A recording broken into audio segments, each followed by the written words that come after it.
What's up guys? Today we're going to be installing two new front speakers on my 91 BMW 318IS. What we're going to be installing today are these Rockford Fosgates R1s, model number specifically R1525X2s. They're not going to be the best sounding speakers in the world, but they're definitely going to be better than 30-year-old speakers.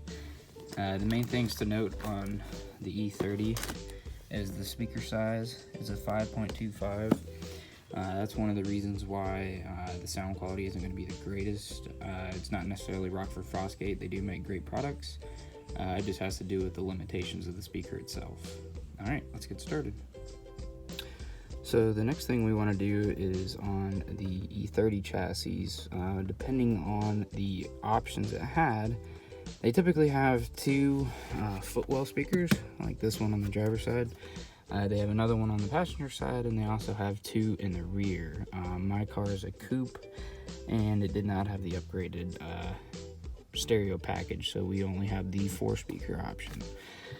So for right now, the tools you're going to start with is obviously some lights and a Phillips head screwdriver, unless it's been changed out at some point. That's the thing about old cars like these, is you really never know what people have done. So for now, we're gonna try and see what we need.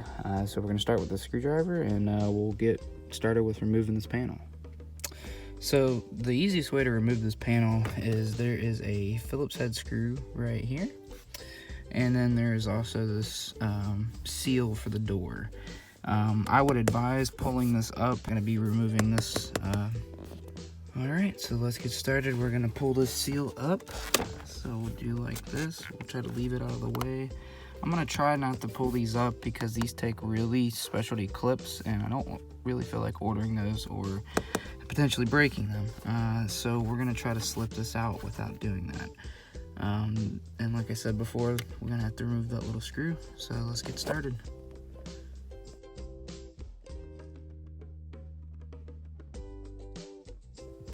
Alright, so as luck would have it, simple projects are never as simple as you plan on them to be. So I actually found out that the little panel underneath here, sorry about the lighting, is actually in the way. So it takes a couple of bolts that we're going to have to remove. So we'll go grab the tools for that, and we'll be right back. Okay, so we tried to add a little bit more light here. So to remove this kick panel underneath the dash, you're gonna need an 8mm. If you don't have one of these mini ratchets, I highly encourage you to get one. It is probably one of the most helpful tools I've ever used while working on cars. So let's get to removing this panel. Okay, so with this panel dropped down, one thing you're gonna have to note is the door gong. It is actually clipped into this panel, so all you need to do is pull these little tabs right here, and then it'll let go and you can drop this panel down. So let's do that real quick. So like I said, you can pull these apart and it'll separate, and then it'll let go of the little door gong, and then this little panel can come straight up. And now we should have better access at our panel, and we can double check and see there's nothing over there that's in the way, nothing down here at the bottom. We took the screw out, so it looks like the only thing that's in the way now is the hood latch. It looks like this panel bolts behind that, so we will unbolt that next. Okay, so it's a bit hard to hold the camera and reach up under the dash to film this, but there are two 8mm bolts like this that are holding the hood latch on, and that is actually what is in the way. You can see right there. And then after that is removed, this panel comes right out, and that reveals our speaker. And as expected, there are 3 Phillips head screws. The 4th one actually goes through the panel and into the the speaker itself. So now we're going to remove the speaker. That's as simple as grabbing a Phillips screwdriver and removing the screws.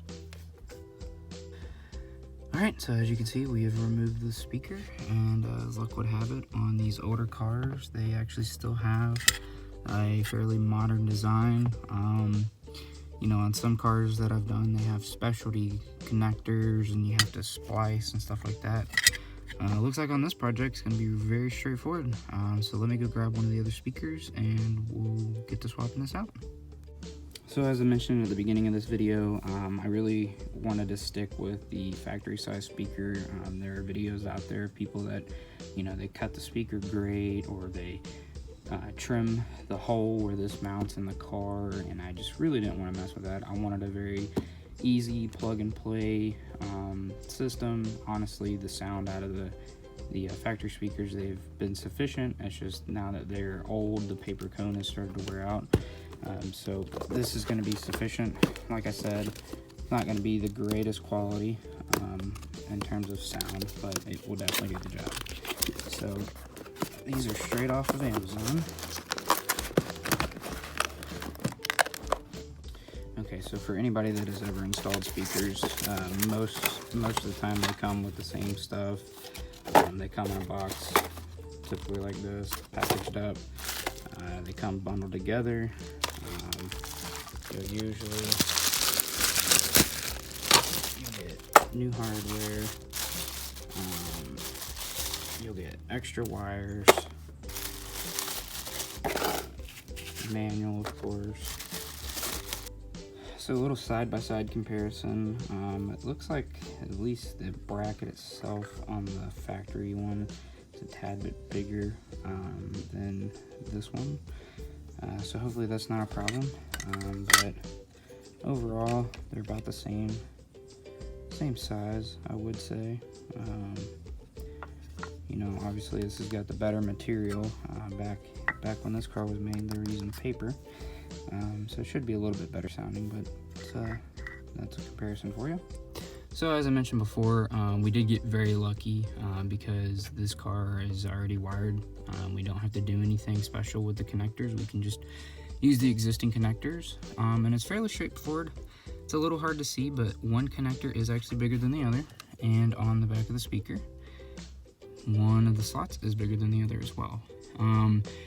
There is a plus and minus on the speaker. If this wasn't able to work out and you would have to cut into the harness, you would need to figure out what is the positive and what is the negative of the speaker wire, and then match that to the corresponding slot on the speaker. Okay, so as luck would have it, it wasn't as straightforward as I had hoped. When comparing the old speaker and the new speaker, the brackets were a tad bit smaller. So two modifications I had to do were the holes on the speaker. I had to drill out a little bit longer so they would line up, all three. And then unfortunately I did have to cut one of the tabs off because it wouldn't line up at all.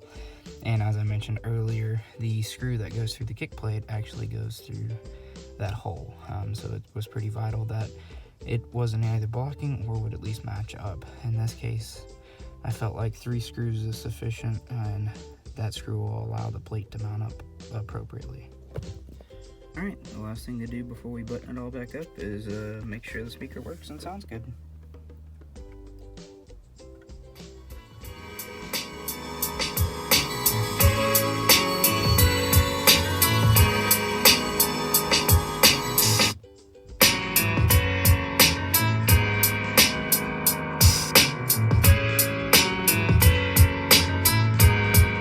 Finished up, we reinstalled the panel. We put the 2 bolts back up top.